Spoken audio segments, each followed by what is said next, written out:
বড় বাজেটে নির্দিষ্ট ঠিকাদারদের কাজ পাইয়ে দিতে কম বাজেটের ঠিকাদারদের বঞ্চিত করার অভিযোগ উঠল কোচবিহারের ১ নম্বর ব্লকের পানিশালা গ্রাম পঞ্চায়েতের বিরুদ্ধে। পিএফ সার্টিফিকেট চেয়ে হয়রানি করা হচ্ছে এবং স্বজন পোষণের জন্য নির্দিষ্ট ঠিকাদারদের কাজ পাইয়ে দিতে একাংশকে বঞ্চিত করা হচ্ছে বলে অভিযোগ দায়ের করেছে ঠিকাদাররা।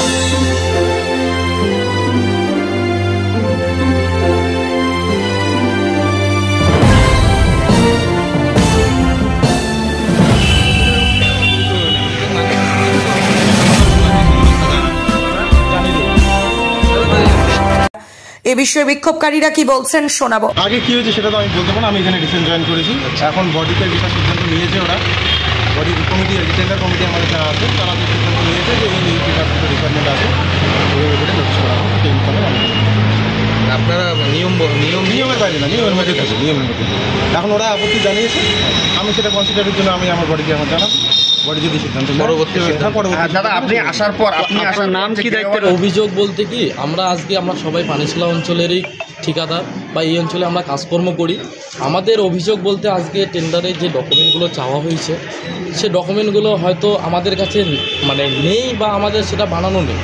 আমরা ওর জন্য আজকে আমরা এনএস বাবু আমাদের প্রতিনিধি যারা আছে অঞ্চলের মধ্যে প্রধান সাহেব তাদেরকে আমরা লিখিত আকারে জানানো যাইতেছে, বলার জন্য আসছি যে তারা যদি এই পেপারসটা যদি কনসিডার করে যে কাগজ ডকুমেন্টগুলোর মধ্যে চাওয়া হয়েছে সেই ডকুমেন্টের মধ্যে যদি একটু কনসিডার করে তাহলে আমরা টেন্ডারের মধ্যে কম্পিটিশন বা আমরা অ্যাটেন্ডেন্সটা করতে পারবো। ওর জন্য আজকে আমরা একটা লিখিত আকারে সেটা জানানোর জন্য আজকে অঞ্চলের মধ্যে হাজির। আর আমাদের কোনো রকম পেপার বলতে আমাদের পেপার এনারা যা চাইছে এই বিগত দিনে যা কাজ হয়েছে ৩৭ লাখ টাকার টেন্ডার একবারে করেছিল প্যাকেজ হিসেবে। তো সেই ৩৭ লাখ টাকার টেন্ডারে যা যা ডকুমেন্ট চাওয়া হয়েছে তা আমাদের কাছে ছিল বা আছে এখন এরা ৭ লাখ আর ৯ লাখ টাকার একটা প্যাকেজ করেছে বা কাজ করেছে, তার মধ্যে পিএফ চেয়েছে এবং কী চেয়েছে ইএসআই চেয়েছে, ইএসআই সার্টিফিকেট, পিএফ সার্টিফিকেট। আমরা যারা ছোটোখাটো ঠিকাদার আছি, আমরা যে কজন আছি এখানে ১৮-২০ জন ঠিকাদার আছি, এদের কাছে আমরা ৪ লাখ ৫ লাখ টাকার কাজ করি। আমাদের পক্ষে সম্ভব না আমরা পিএফ বানাই, পিএফের কাছে আমরা যাই। আমাদের এখনও পিএফ আমরা বানাইনি, পিএফ সার্টিফিকেট এখনও পাইনি। এই ডকুমেন্টগুলো যে চাওয়া হয়েছে বডি এই ডকুমেন্টগুলো চাইছে তার এক কারণে যে কাউকে না কাউকে কাজটা পাইয়ে দেওয়ার কারণে আমার মনে হচ্ছে যে কাউকে না কাউকে কাজটা পাইয়ে দেওয়ার কারণে এই ডকুমেন্টগুলো চাওয়া হয়েছে। যে ডকুমেন্টগুলো আমাদের কাছে নেই, আমরা যাতে এই টেন্ডারে পার্টিসিপেট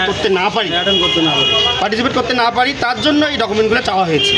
এর আগে বিগত দিনে যতগুলো টেন্ডার হয়েছে সব কাগজের সাথে এই কাগজ যা টেন্ডার নোটিশ আছে সেই টেন্ডার নোটিশ মিলতেছে না। আগে যা টেন্ডার নোটিশে যা পেপার চেয়েছে তার থেকে এখানে 10টা বা 12টা পেপার বেশি চেয়েছে। এই পেপারগুলো কেন চাইলো তার কাছে বডির কাছে আমরা এসেছি যে বডিকে জিজ্ঞেস করব যে এই পেপারগুলো কেন চাওয়া হয়েছে। এখানে ম্যানুফ্যাকচারিং কাগজ একটা চাইছে, ডিস্ট্রিবিউটার যারা ডিস্ট্রিবিউটার আছে তারা ছাড়া এই ম্যানুফ্যাকচারিং সার্টিফিকেট কারো কাছে কোনো ঠিকাদারের কাছে থাকবে না। এটাও ওনারা চেয়েছে। এইটা কেন চাওয়া হলো? কাউকে কাজটা পাইয়ে দেওয়ার কারণে চাওয়া হলো নাকি আমাদেরকে এই পার্টিসিপেট থেকে বঞ্চিত রাখার জন্য চাওয়া হলো? সেই কথাটা লিখিত আকারে আমরা জানাইলাম। আমার এনএস সাহেব আছে এখানে, এনএস সাহেবের সঙ্গে একটু কথা বলবো, এনএস সাহেবকে জিজ্ঞেস করবো যে এই পেপারটা চাওয়ার যে বডির কারণটা কি, কেন চাইলো। কোথাও অনিয়মের অভিযোগ আনছেন? না অনিয়মের কথা বলতেছি না। অনিয়ম বলতে যে আগের যে টেন্ডারগুলো হয়েছে, যে ৩৭ লাখের টেন্ডার হয়েছে তাতে কোনো পিএফ চাওয়া হয়নি। এখন ৭ লাখ টাকার টেন্ডারে পিএফ চাওয়া হয়েছে। এই পার্থক্যটা কেন আমরা এনএস সাহেবের কাছে জানি। যদি অবিলম্বে যদি পিএবিএসআইটা যদি চেঞ্জ করে আর ম্যানুফ্যাকচারিং কাগজটা যদি চেঞ্জ করে দেওয়া হয় তাহলে আমরা যে আমাদের যে কাগজ আছে এখানে পিএফ বা কয়েকটা কাগজ আছে, কয়টা কাগজ যদি আমাদের চেঞ্জ করে দেওয়া হয়।